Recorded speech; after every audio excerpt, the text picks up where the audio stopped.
오늘은 어버이 주일인데 우리를 있게 하신 그 부모님들을 생각하며 옆에 분들을 이렇게 축복할까요? 부모님을 공경하며 사십시다.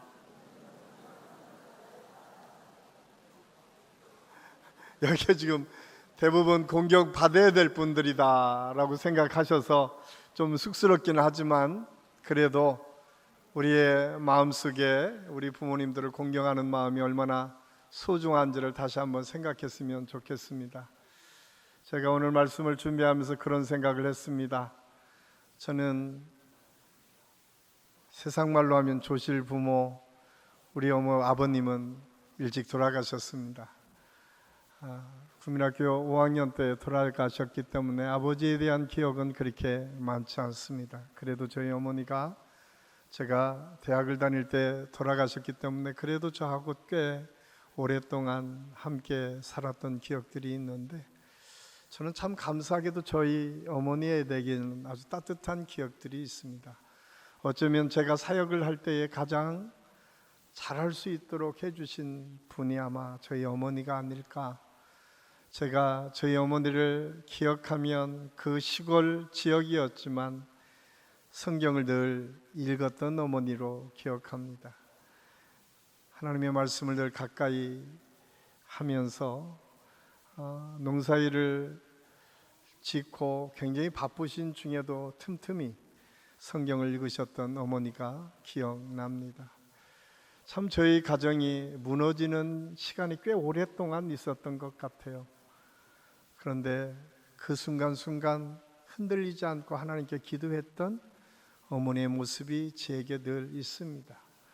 그래서 먼저 기억되는 것은 힘들고 어려우면 하나님 앞에 무릎 꿇는 것이 얼마나 중요한지를 제가 배웠습니다.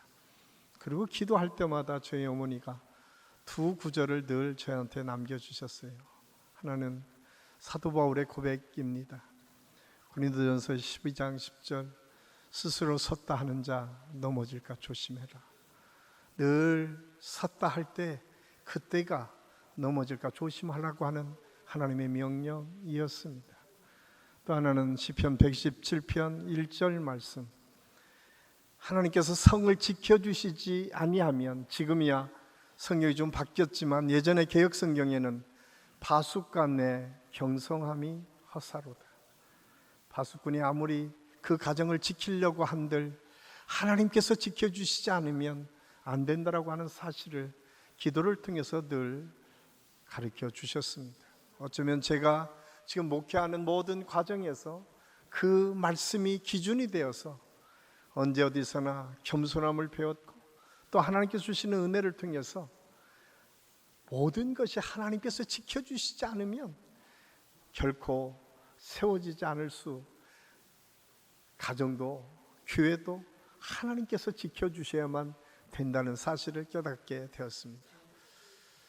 여러분은 여러분의 부모님이 어떻게 기억되고 있습니까? 아니, 우리 어르신들은 여러분의 자녀들에게 여러분은 어떻게 기억되기를 원하십니까? 여러분이 먼 훗날 우리 자녀들이 우리를 기억할 때에 어떤 아버지로, 어떤 어머니로 기억되기를 원하십니까? 사실 우리가 신앙생활 하면서 그리스도 안에서 한 형제고 한 자매이고 한 시대에 하나님을 경외하는 믿음으로 교회 공동체를 이루고 있습니다. 이때 우리가 잊지 말아야 될 것은 이 교회 공동체의 출발은 가정이라고 하는 기초를 통해서 하나님의 영광을 드러낸다고 하는 사실을 우리는 잊어서는 안 됩니다. 그래서 교회의 모든 설명, 그 설명은 가정을 기초로 세워졌습니다. 하나님을 하나님 아버지라고 하는 이유가 무엇입니까? 아버지가 어떻게 연상되느냐에 따라서 하나님이 무서운 하나님일 수도 있고 그렇지 않은 하나님일 수도 있습니다. 어떤 분에게는 무책임한 아버지처럼 하나님이 느껴질 수도 있습니다. 어떨 때 육신의 아버지가 무책임해 보였을 때 어쩌면 그 자식은 하나님을 무책임한 아버지로 여겨질 수 있을 것입니다. 그래서 아버지 어머니가 어떤 모습으로 연상되느냐에 따라서 그 믿음도 이어진다라고 하는 사실을 깨달을 때 우리는 어떤 믿음으로 살아가야 되고 어떤 모습으로 우리 자녀들에게 비춰야 될지를 분명하게 하는 것이 중요하다고 하는 사실을 오늘 말씀을 통해서 우리가 깨닫게 됩니다. 오늘 우리가 읽은 레위기 19장 1절에서 4절까지 말씀은 이스라엘 백성들을 향한 하나님의 말씀의 선포입니다. 이 말씀은 하나님께서 우리 모든 믿음의 사람들에게 우리의 삶의 우선순위, 우리 신앙의 우선순위가 무엇인지를 가르쳐 주고 있습니다. 저는 이 말씀을 함께 묵상하면서 우리가 지금 우리 삶의 우선순위를 무엇으로 두고 있는지, 그리고 우리가 해야 될 일들이 신앙생활하면서 먼저 지키고 내가 먼저 감당해야 될 일들이 무엇인가를 함께 발견하며 은혜를 나누는 시간이 되기를 바랍니다. 한국교회가 1960년대에서부터 90년대까지 아주 급성장하는 역사를 가지고 있습니다. 사실 60년대에서부터 80년대 중반까지 한국교회의 대부분의 교회들이 가장 많이 했던 것 중에 하나는 부흥회입니다. 부흥회를 통해서 하나님의 말씀을 배웠고 부흥회를 통해서 하나님의 역사가 무엇인지를 깨달았습니다. 왜냐하면 그때까지만 해도 한국교회에 지금처럼 제자훈련이나 또한 성경 공부가 그렇게 많지 않았던 시절, 그 교회 목사님 외에 다른 지역에서 오셔서 말씀을 가르쳐 주시는 분이 부흥사밖에 없었기 때문에 그 부흥회를 통해서 하나님의 말씀을 배웠습니다. 뿐만 아니라 그 부흥회 가면 하나님이 어떤 분이신지를 볼 수 있었습니다. 왜? 기적 같은 하나님의 역사들이 부흥회 때마다 나타났기 때문에 그렇습니다. 부흥회 때 80년대 중반까지는 방언하는 것은 누구나가 다 하는 것처럼 보여졌습니다. 기적과 이사가 막 일어났습니다. 손을 얹고 기도할 때 치료되는 역사도 볼 수 있었습니다. 손을 얹고 기도할 때 쓰러져서 입신하는 장면을 부흥회 때마다 모두가 볼 수 있을 정도로 수많은 사람이 하나님을 경험하는 역사가 있었습니다. 그리고 나서 한국교회에 또 다른 바람이 불기 시작합니다. 80년대 중반부터 90년대까지 한국교회에 성경 공부가 도입이 되고 제자 훈련이 도입됩니다. 그와 함께 도입된 것이 있는데 그것이 가정사역 운동입니다. 그래서 아버지 학교가 있었고 가정의 소중함이 얼마나 중요한지를 깨닫게 하는 훈련들이 교회의 프로그램으로 정착되었던 시기가 80년대 중반에서부터 90년대까지입니다. 이때 가정의 소중함이 얼마나 우리에게 중요하고 가정을 통해서 하나님께서 어떻게 우리에게 역사해 주시는지를 가르쳐주고 있는데, 특별히 그때 당시에 쓴 책 중에 기독교 가정사역연구소의 추북일 교수가 쓴 책 중에 가정 클리닉이라고 하는 책이 있습니다. 이 책에서 여러 가지를 설명하고 있는데 우리가 한번 생각해 봐야 될 아주 행복한 가정의 비결, 특별히 미국에 있는 성공한 가정들, 성공한 사람들이 어떻게 그 가정을 통계적으로 잘 다스려갔는지를 9가지로 뽑아서 함께 나눈 것을 함께 여러분과 나누려고 합니다. 여러분 하나하나 생각하면서 우리 가정은 어떤지 한번 생각해 보십시오. 첫 번째, 가족 서로가 말하고 듣는 것을 성의 있게 하라, 경청하라 라고 얘기합니다. 여러분 가정은 온 가족이 서로가 귀를 기울이고 아내는 남편은 아내의 이야기를 잘 경청하고 있습니까? 부모님은 자식의 이야기를, 자식은 부모님의 이야기를 잘 경청하고 계십니까? 혹시 우리가 대화할 때 우리 자녀들이 뭐라고 하면 야 네가 아는 게 뭐라고 얘기해, 그만해, 시끄러, 혹시 이러는 부모님이 계시지는 않습니까? 그런데 꼭 그게 부모님에게만 해당하는 것이 아니라 요즘은 애들도 그래요. 아빠가 뭐라고 하면 엄마가 얘기하면 알았어, 그만해, 이게 일상적인 것처럼 보여지는 시대를 우리가 살고 있습니다. 근데 중요한 것은 그 모든 것이 어디에서부터 출발하는가? 부부가 서로 듣기를 존중해 주는 데서부터 출발합니다. 아내는 남편의 말에, 남편은 아내의 말에 집중하고 경청할 때에 그 가정은 아이들이 자연스럽게 누군가의 이야기를 경청하는 것이 중요하다고 하는 사실을 깨닫게 됩니다. 두 번째로 안정된 자기 모습이라고 이야기합니다. 불안한 모습은 언제나 아이들에게 어려움을 가져다 준다라고 합니다. 그런데 이 불안한 모습을 극복하는 데 가장 중요한 핵심이 뭐냐? 같은 신앙을 갖는 것입니다. 하나님을 바라보게 하면 거기에서 안정된 믿음을 소유할 수 있습니다. 저는 우리 한신교 모든 성도들의 가정에서 우리 온 가족이 하나님을 볼 수 있는 그 믿음으로 같은 방향을 가지고 같이 교제를 하고 사랑을 나누고 가정을 이루어가는 은혜가 있기를 간절히 소원합니다. 세 번째로는 참 어려운 얘기인데요, 유머를 잃지 말라고 얘기합니다. 저는 이 이야기를 읽으면서 제가 좀 노력을 해야겠다. 여러분이 여러분의 자녀들을, 여러분이 여러분의 남편을, 또한 여러분의 부모님을 위해서 얼마나 유머스럽게 잘 표현하고 있습니까?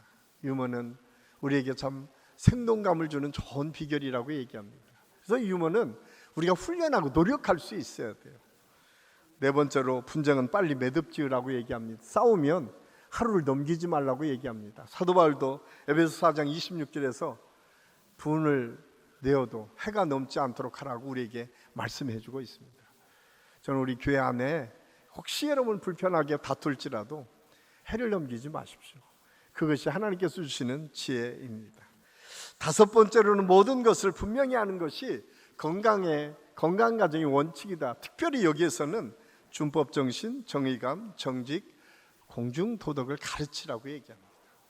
특히 젊은 부모님들이 꼭 부탁하고 싶은 것은 아이들이 공동체 생활을 할 때에 그냥 막 뛰어다니고 노는 것, 이것을 그냥 방치해 둘 때가 종종 있습니다. 근데 그것은 바람직한 방법이 아닙니다. 공동체 속에서는 어떻게 우리가 규범을 지켜야 되고 또 다른 사람에게 피해를 주지 않아야 된다는 것을 가르쳐 줘야 됩니다. 그런데 많은 사람들이 그것을 애들을 억압한다고 착각합니다. 그렇지 않습니다. 여기에 중요한 것은 가르쳐 줄 때 아이들이 공중도덕을 배울 수 있어요. 그런데 여기에 하나의 굉장히 중요한 포인트가 있어요. 그 책에서 얘기하는 것 중에 하나가 뭐냐면 부모가 사과할 줄 알아야 된다. 여러분은 여러분의 가정에서 여러분이 실수하고 좀 어려움을 경험할 때 어떻게 합니까? 여러분 자녀들에게 사과해 본 적이 있습니까? 야, 미안해, 내가 미처 생각하지 못했어? 해보셨습니까? 중요한 것은 사과할 줄 알아야 그 자녀들이 건강해질 수 있다, 그 규범을 제대로 배울 수 있다라고 얘기합니다. 여섯 번째로는 가족이 하나라는 의식을 가져야 돼요. 그러면 그렇게 얘기하죠. 다 하나라는 의식을 갖고 있지. 근데 제가 여기에서 읽으면서 저 스스로에게 저도 우리 가족 네 식구인데 하나라고 생각을 했는데 그러지 않은 적이 더 많이 있더라고요. 제가 여러 군데 사역 때문에 옮겼어요. 옮기는데 오늘 제가 보니까 우리 아이들이 가장 민감할 때인데 제가 옮기는 것에 대해서 우리 아이들하고 상의한 적이 한 번도 없더라고요. 제가 깜짝 놀랐습니다. 그 책을 읽으면서 우리는 뭐라고 얘기하냐면 엄마 아빠가 직장 옮기면 그냥 당연히 옮기는 거라고 생각해요. 아이들한테 적어도 동의를 그대로 구하지는 못하더라도 아이들한테 알려줄 필요는 있습니다. 야, 아빠가 이렇게 움직여서 너희들한테 미안하지만 이사할 수밖에 없어. 여러분, 이사를 결정할 때에 엄마 아빠 외에 자녀들과 같이 상의하는 가정이 얼마나 될까요? 그런데 굉장히 중요하다고 가르쳐 줍니다. 그런 상의하는 모습을 볼 때 아이들은 그 공동체 안에서 정말 중요한 것들을 배우게 된다라고 이야기합니다. 일곱째로 가족과 더불어 기쁨을 나누는 것이 굉장히 중요하다. 저는 여러분 이번 어버이날에 다 용돈 받으셨죠? 이렇게 별로 이렇게 저희 교회가 이거 굉장히 심각한데요. 용돈을 받으셔야 됩니다. 안 되면 가르치셔야 됩니다. 꼭 기억하십시오. 따로 주는 안이 있어도 반드시 아이들이 부모를 섬겨야 되는 것을 가르쳐 주셔야 돼요. 그 이야기는 무엇입니까? 나도 그렇게 해야 된다는 거예요. 나도 우리 부모에게 그렇게 해야 돼요. 꼭 기억하십시오. 우리가 기쁨을 함께 나눈다라고 하는 것은 그냥 기쁘다 이게 아니에요. 가장 중요한 것들을 함께 나눌 때에 더 행복함이 더해진다. 그래서 우리 자녀들을 양육할 때는요, 반드시 용돈 얼마 갖고 와 이렇게 얘기하세요. 왜냐하면 그게 그 자녀를 건강하게 가르치는 비결입니다. 부모들이 아이들이 멀리서 찾아오려면 됐어, 니네 잘 살아. 그 자녀는 야 너나 잘 먹고 잘 살아라 이 이야기나 똑같아요. 찾아오도록 가르쳐야 돼요. 그리고 그것이 나중에는 더 건강한 가정을 이루는 비결입니다. 8번째로는 미국 사회에서는 굉장히 중요하게 생각하는 것 중에 하나입니다. 대외적인 봉사활동을 가족이 함께 하는 것입니다. 사회복지기관이나 교회 봉사나, 그래서 미국의 기부율을 보면 거의 60% 이상이 항상 기부한다고 얘기합니다. 그게 많고 적고의 문제가 아닙니다. 당연하게 또 다른 사람과 나누는 것은 훈련의 과정입니다. 그게 얼마이든 상관없습니다. 우리 자녀들에게 어려서부터 어려운 사람들을 돕는 일은 당연한 우리의 의무인 것을 가르쳐 주십시오. 마지막으로 9째는 가정에 있는 시간의 길이와 행복의 길이가 비례한다라고 하는 사실을 우리는 잊어서는 안 됩니다. 제가 최근에 저도 깜짝 놀랐어요. 제가 이렇게 막 설교하면서 늘 가정이 함께하는 식사하는 자리를 꼭 가져라 라고 얘기를 했는데, 제가 어제 아침에 모처럼 저희 온 가족이 밥을 먹더라고요. 깜짝 놀랐어요. 저는 적어도 일주일에 한 번씩은 꼭 같이 먹는 줄 알았는데 어느덧 바쁘다는 핑계로 같이 먹는 시간이 너무 없어졌어요. 특히 어린 아이를 데리고 있는 모든 부모님들 꼭 기억하십시오. 일주일에 한 시간 꼭 같이 밥 먹는 시간을 가집시오. 그것이 아침이든 점심이든 저녁이든 상관없습니다. 그날만큼은 온 가족이 함께 식사하면서, 제가 우리 교회 지금 늘 같이 나누는 말씀이 뭐예요? 엄마의 소리로 하나님의 말씀을 읽어주고 아빠의 소리로 축복해줘라. 그 시간 꼭 그렇게 하십시오. 그게 크든 작든, 여러분 손자 손녀를 데리고 온 그 아들에게 그 아버지가 축복의 말을 한다고 했을 때에 그 아들 손자 손녀가 듣는 마음이 어땠을까요? 얼마나 소중하게 느껴지겠습니까? 그거는 그냥 10마디 말보다 훈련, 가장 중요한 교육 환경을 만들어주는 것이고 훈련하는 것입니다. 자, 이 부분에 우리가 우리 아이들이 우리 부모님들을 얼마나 사랑하는지 영상으로 우리 한번 볼 텐데, 우리 영상 한번 틀어놔 주십시오. 영상을 통해서 우리 아이들이 지금 부모님들을 어떻게 사랑하는지를 함께 보도록 하겠습니다. 영상 한번 틀어주십시오. 사랑하는 내 가족에게 마음을 담아요. 엄마 아빠 사랑해요. 아버지 할머니 사랑해요. 파티. 엄마 아빠 사랑해요. 엄마 아빠 사랑해요. 엄마 아빠 사랑해요. 엄마 아빠 사랑해요. 엄마 아빠 사랑해요. 엄마 아빠 사랑해요. 엄마 아빠 사랑해요. 어머니 아버지 사랑해요. 어머니 사랑해요. 엄마 아빠 사랑해요. 엄마 아빠 사랑해요. 엄마 아빠 사랑해요. 할머니 엄마 아빠 사랑해요.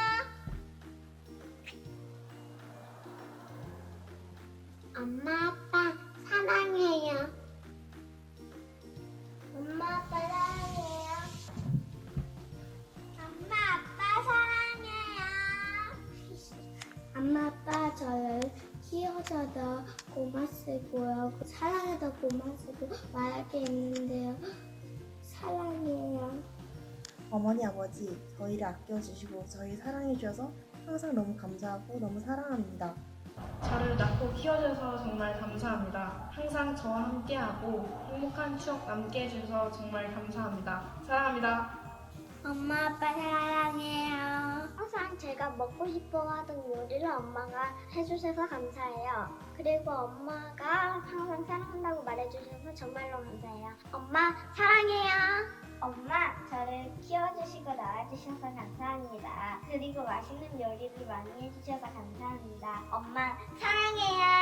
아버의 은혜에 감사드립니다. 건강을 위해 항상 기도할게요. 사랑해요. 엄마 아빠 사랑해요. 엄마 아빠 사랑해요. 엄마 아빠 사랑해요. 엄마 아빠 사랑해요. 엄마 아빠 사랑해요. 감사합니다. 엄마 아빠 사랑해요. 엄마 아빠 사랑해요. 엄마 아빠 사랑해요.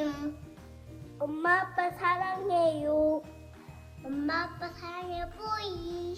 엄마 아빠 고맙습니다. 사랑해요. 어버이날 축하드립니다. 엄마 아빠 사랑해요. 엄마 아빠가 행복하게 지내면 좋겠어요. 바이바이. 예, 우리 한 큰 축복의 박수로 우리 아이들 그냥 보기만 해도 즐겁고 행복한 시간이지만 이 아이들에게 우리가 어떻게 부모 공경을 가르칠 건가. 오늘 저는 거룩이라고 하는 이 말 속에 구별된 믿음의 삶의 모습이 어떠한지를 함께 생각하며 은혜를 나누려고 합니다.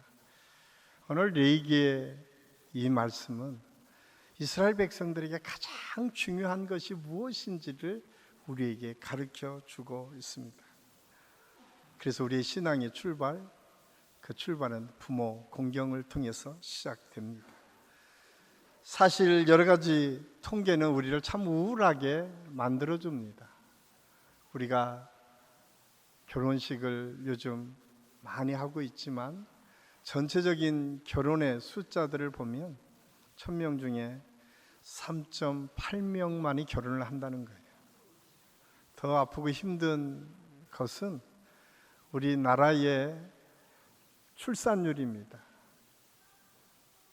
2명이 결혼하면 0.72명 정도가 태어난다. 그러니까 둘이 결혼해도 2명 낳지 않고 1명도 낳지 않는다는 거예요.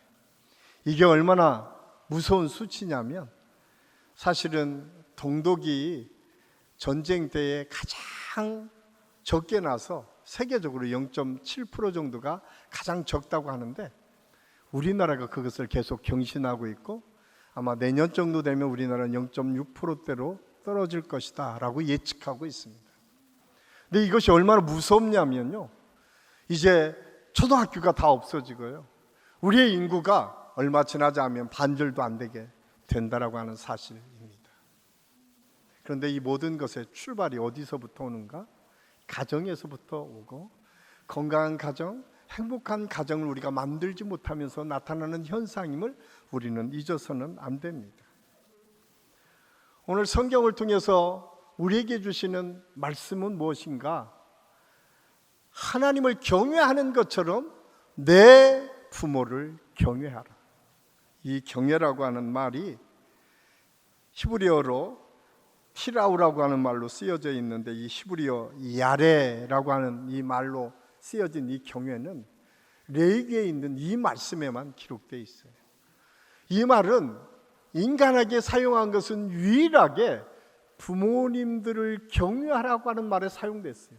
경외라고 하는 말은 성경 어디에도 다 하나님을 경외하는 데만 사용했습니다. 하나님만을 경외해라, 여호와를 경외하라. 모든 말에 신이신 하나님만을 경외하라고 할 때 이 경외가 사용되었는데, 레위기 19장 3절에서 유일하게 야레라고 하는 말이 이 부모를 경외하는 데 사용되었습니다. 그 이유가 무엇입니까? 하나님께서는 그 부모를 통해서 생명의 역사가 이어지기 때문에 부모를 경외하는 것이 얼마나 소중한지를 우리에게 가르쳐 주고 있습니다. 사실 십계명에서도 여호와를 경외하라고 하는 말이 사용됩니다. 그런데 여호와를 경외하라, 공경하라고 하는 말에 야레라고 하는 말이 쓰여진 것이 아니라 여기에서는 카베드라고 하는 무겁게 느끼다라고 하는 말로 사용되고 있습니다. 오직 야레의 말, 하나님을 경외하는 것은 레위기 19장 3절 뿐이라고 하는 사실을 우리가 알 수가 있습니다. 여기에서 우리는 두 가지 중요한 사실을 깨닫게 됩니다.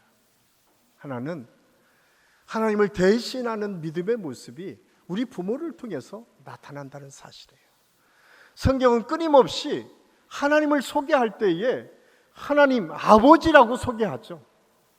하나님 아버지는 아버지를 연상하게 합니다. 그래서 어떤 분은 아버지가 불편해서 하나님이 불편하게 느껴질 수도 있다는 거예요. 어떤 분은 아버지한테 맞고 자란 분들에게는 우리 하나님은 진노의 하나님인 것처럼 밖에 느껴지지 않을 수 있다는 거예요. 한번 생각해 보십시오. 여러분은 어떤 하나님으로 우리 자녀들에게 소개되기를 원하십니까? 여러분, 격려하고 위로하고 품어주는 아버지로 보여져야 되지 않겠습니까? 늘 기도하고 그 자녀를 축복하는 어머니로 기억되어야 되지 않겠습니까? 오늘 성경은 부모를 경외하라고 하는 이 말씀 속에서 주시는 축복을 통해서 우리에게 주시는 아주 분명한 사실은 하나님을 경외하는 것이 곧 우리 부모님을 경외하는 믿음의 출발이다라고 하는 사실을 말씀해 주고 있어요. 그러면서 이 생명의 근원이 하나님으로부터 왔는데 그 생명의 근원이 우리에게 전달되어진 것은 우리 부모님 때문에 온 거 아닙니까? 그래서 우리 믿음의 사람들에게 가장 먼저 우리 부모님이 내게 잘해주고 내게 재산도 많이 주고 나를 많이 가르쳤기 때문에가 아니라 나를 존재하는 것만으로도 우리 부모님을 공경해야 될 이유가 분명하다라고 하는 사실을 오늘 성경은 우리에게 말씀해 주고 있습니다.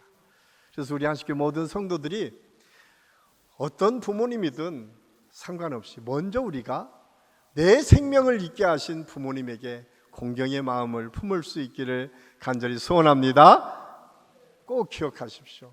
어떤 분들은 아이고 내가 우리 부모님에게 받은 게 없어 생각만 해도 화가 나라고 하는 분들도 있을 수 있습니다. 그럼에도 불구하고 성경은 부모님을 공경해라. 왜? 하나님을 공경하는 방법, 그 출발이 곧 부모 공경에 있기 때문에 그렇습니다.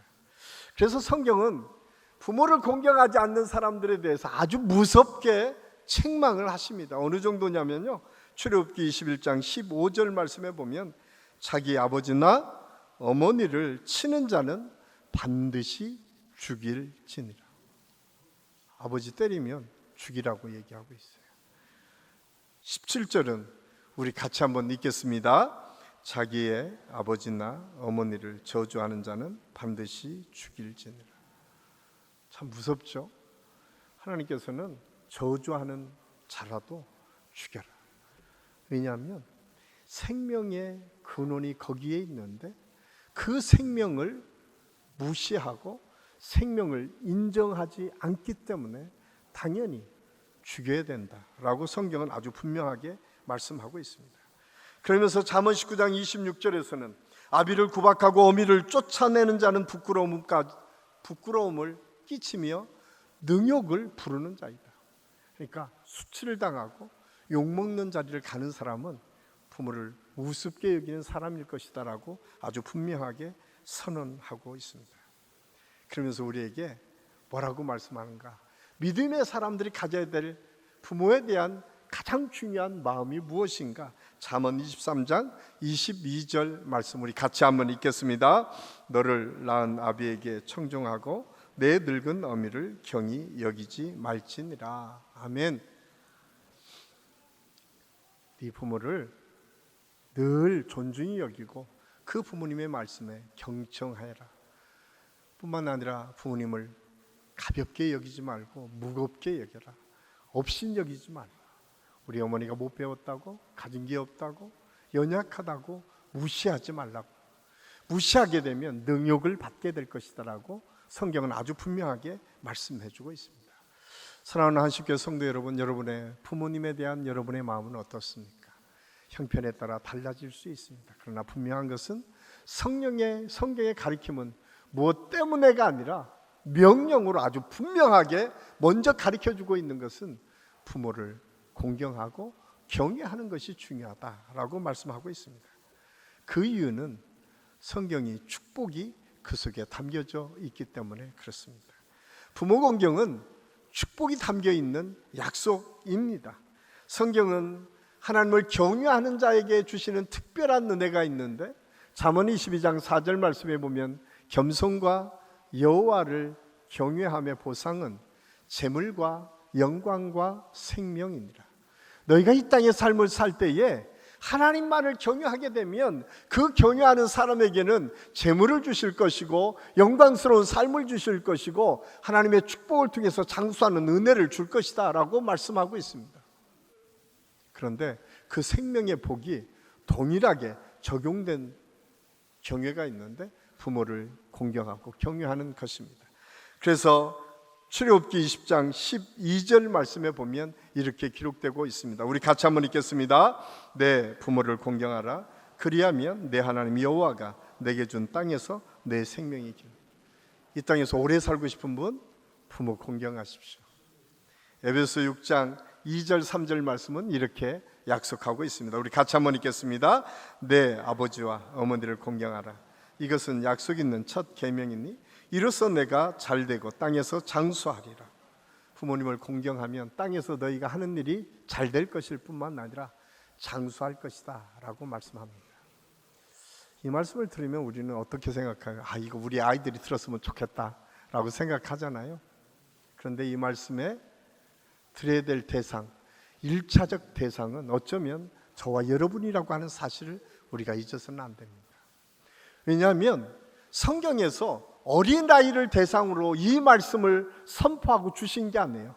십계명을 주실 때 하나님께서는 책임 있는 존재들에게 주셨어요. 생각하고 판단하고 무언가를 결정할 수 있는 사람들에게 이 말씀을 주셨다는 사실이에요. 요즘 나이로 하면 30대에서 50대, 60대까지 주신 말씀이에요. 그 이유를 어떻게 우리가 알 수 있을까? 우리가 십계명이 어디에서 기록되어 있냐면 출애굽기 19장과 20장에 기록되어 있거든요. 그런데 출애굽기 20장 17절에 이렇게 기록하고 있어요. 출애굽기 20장 17절 우리 같이 한번 읽겠습니다. 내 유새의 집을 탐내지 말라. 내 유새 암내나 그의 남종이나 그의 여종이나 그의 소나 그의 낙이나 무릇 내 이웃의 소유를 탐내지 말라. 하나님께서 탐내지 말라고 할 때 어떻게 했어요? 내 이웃에 있는 아내나 내 이웃에 있는 남종이나 여종이나 이것을 보면 애들한테 주신 말씀이 아니에요. 결혼하고 책임 있는 존재들, 적어도 한 가정을 책임지고 있는 존재들에게 하나님께서 이 말씀이 선포된 거예요. 1차적 이 말씀을 들어야 될 대상은 그래서 저와 여러분인 거예요.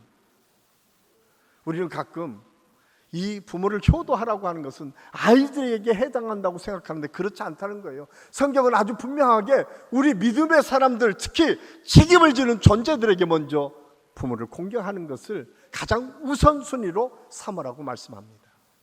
그런데 여러분, 오늘 특별히 레위기 19장 1절에서 4절을 통해서 우리가 깨달을 수 있는 것은 우선순위가 어디에 있느냐, 우리의 믿음의 우선순위가 어디에 있느냐. 오늘 우리가 잘 아는 것처럼 10계명은 1계명에서 10계명까지인데 1계명에서 4계명까지가 하나님을 찬양하고 예배하라고 하고 있습니다. 5계명에서 10계명까지가 인간을 위한 계명, 첫 번째가 부모를 공경하라고 하는 계명인데 오늘 우리가 읽은 3절, 4절은 전혀 다른 차원으로 우리에게 설명하고 있습니다. 오늘 레위기 19장 3절, 4절 말씀 우리 같이 한번 읽겠습니다. 너희 각 사람은 부모를 경외하고 나의 안식일을 지키라. 나는 너희의 하나님 여호와이니라. 너희의 헛된 것들에게로 향하지 말며 너희를 위하여 신상들을 부어 만들지 말라. 나는 너희의 하나님 여호와이니라. 오늘 성경은요, 안식일을 지키는데 안식일보다 먼저 너희 부모를 공경하는 것을 우선시하라는 거예요.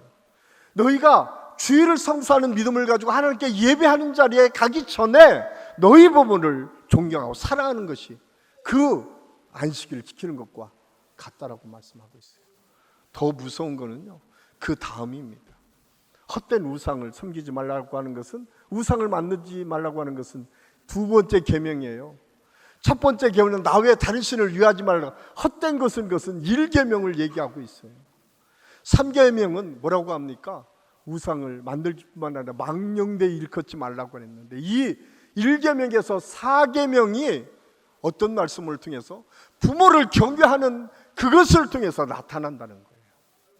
여러분이 아무리 하나님을 경외한다고 하더라도 우리가 우리 부모님을 공경하지 않으면 어쩌면 하나님께서 그걸 인정하지 않겠다라고 하는 메시지예요.